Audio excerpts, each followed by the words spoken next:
തിരഞ്ഞെടുപ്പിന്റെ താളം വേഗത്തിൽ മാറുന്നു. പ്രവചനങ്ങളുടെ ലോകത്തിലേക്ക് നിങ്ങളെ കൂട്ടിക്കൊണ്ടുപോകാൻ പോൾ വിഷൻ.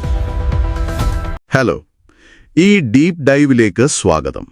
നമ്മുടെ കയ്യിലിപ്പോൾ ഉള്ളത് എറണാകുളം നെല്ലിക്കുഴി ഗ്രാമപഞ്ചായത്തിലെ 2ാം വാർഡായ ഇരുമലപ്പടിയുടെ 2025 തദ്ദേശ തെരഞ്ഞെടുപ്പിനെക്കുറിച്ചുള്ള ഒരു പ്രവചന റിപ്പോർട്ടാണ്.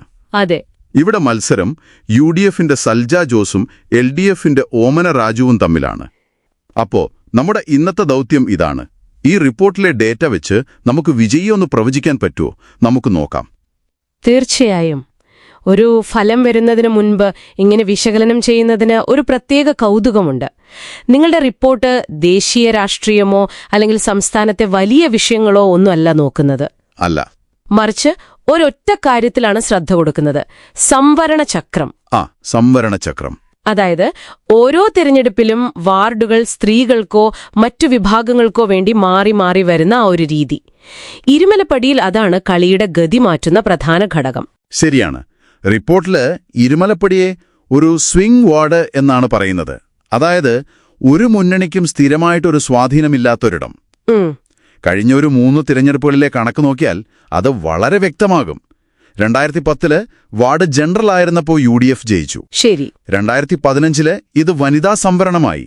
അപ്പോഴും UDF തന്നെ ജയിച്ചു. ഓക്കെ. പക്ഷേ 2020 വീണ്ടും ജനറൽ ആയപ്പോൾ LDF ആ വാർഡ് തിരിച്ചുപിടിച്ചു. അതെ.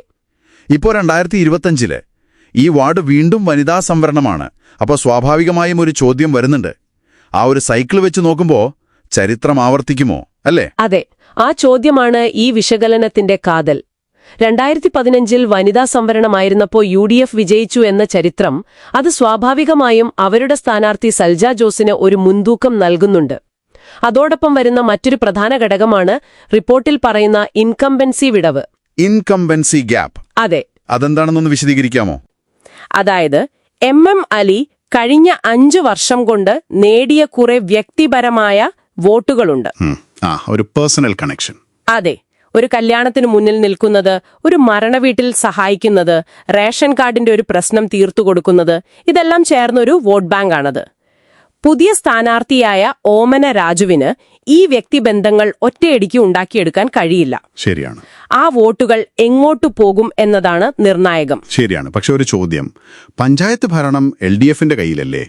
അപ്പോൾ ആ ഭരണത്തിന്റെ ഒരു പിൻബലവും അവരുടെ ശക്തമായ പാർട്ടി സംവിധാനവും ഉപയോഗിച്ച് ഈ വിടവ് നികത്താൻ അവർക്ക് കഴിയില്ലേ? അത് വളരെ നല്ലൊരു പോയിന്റാണ്. LDFന്റെ കേഡർ സംവിധാനം വളരെ ശക്തമാണ്. പഞ്ചായത്ത് ഭരണത്തിന്റെ നേട്ടങ്ങൾ അവർക്ക് തീർച്ചയായും ഉയർത്തിക്കാട്ടാനാകും. അതാണ് ശരിക്കും ഓമന രാജുവിന്റെ പ്രചാരണത്തിന്റെ ഒരു നട്ടെല്ല്. പക്ഷേ ഒരു വാർഡ് തലത്തിലെത്തുമ്പോ ചിലപ്പോ റോഡിന്റെ അവസ്ഥയോ കുടിവെള്ള പ്രശ്നമോ പോലുള്ള ചെറിയ കാര്യങ്ങൾ, അത് സംസ്ഥാന തലത്തിലെ വലിയ നേട്ടങ്ങളെക്കാൾ വോട്ടർമാരെ സ്വാധീനിച്ചേക്കാം. ശരിയാണ്. പ്രാദേശിക വിഷയങ്ങൾ. അതെ. അതുകൊണ്ട് ഭരണ നേട്ടങ്ങൾ പറയുന്നതിനൊപ്പം തന്നെ സൽജ ജോസും UDFും ഈ പ്രാദേശിക വിഷയങ്ങളിലും പിന്നെ സിറ്റിംഗ് അംഗം മാറിയതിലുള്ള ഒരു ആശയക്കുഴപ്പത്തിലും ശ്രദ്ധ കേന്ദ്രീകരിക്കും. ഈ റിപ്പോർട്ടിൽ സ്ഥാനാർത്ഥികളുടെ വ്യക്തിപരമായ സ്വാധീനത്തെക്കുറിച്ചോ വാർഡിലെ പ്രധാന പ്രാദേശിക വിഷയങ്ങളെക്കുറിച്ചോ എന്തെങ്കിലും പറയുന്നുണ്ടോ? അതോ ഈ സംവരണത്തിന്റെ കണക്ക് തന്നെയാണോ എല്ലാം തീരുമാനിക്കുന്നത്? മറ്റു ഗണനങ്ങൾ തീർച്ചയായും ഉണ്ട്. പക്ഷേ ഈ റിപ്പോർട്ട് വാദിക്കുന്നത് എന്താന്ന് വെച്ചാൽ, ഇരുമലപ്പടിയിലെ നിലവിലൊരു സാഹചര്യത്തിൽ ഈ 2 ഘടകങ്ങൾ, അതായത് സംവരണ ചരിത്രവും ഇൻകംബൻസി വിടവും മറ്റെല്ലാത്തിനെയും മറികടക്കുമെന്നാണ്. അത്രയ്ക്ക് നിർണായകമാണ്. അതെ. അതുകൊണ്ടാണ് പ്രവചനം ഇത്ര കണിശമാകുന്നത്. വിജയിയുടെ ഭൂരിപക്ഷം പോലും വളരെ കുറവായിരിക്കുമെന്നാണ് റിപ്പോർട്ട് പറയുന്നത്. ഏകദേശം 50 മുതൽ 75 വോട്ടുകൾ വരെ. അപ്പോ ഇഞ്ചോടിഞ്ച് പോരാട്ടം. അതെ, ഇഞ്ചോടിഞ്ച് പോരാട്ടം. ചുരുക്കത്തിൽ ഇരുമലപ്പടി വാർഡിൽ ഒരു നേരിയ മുൻതൂക്കം UDF സ്ഥാനാർത്ഥി സൽജ ജോസിനാണ്. അതെ. അതിന് പ്രധാനമായും 2 കാരണങ്ങൾ. ഒന്ന്, വാർഡ് വനിതാ സംവരണമാകുമ്പോൾ UDFന് അനുകൂലമാകുന്ന ആ ഒരു ചരിത്രപരമായ പാറ്റേൺ. 2, സിറ്റിംഗ് അംഗത്തെ മാറ്റേണ്ടി വന്നത് LDFന് ഒരു വെല്ലുവിളിയാകുന്നു എന്ന ഇൻകംബൻസി വിടവ്. ശരിയാണ്. ഇത് വളരെ പ്രധാനപ്പെട്ട ഒരു ചിന്തയിലേക്കാണ് നമ്മളെ കൊണ്ടുപോകുന്നത്. എന്താണത്?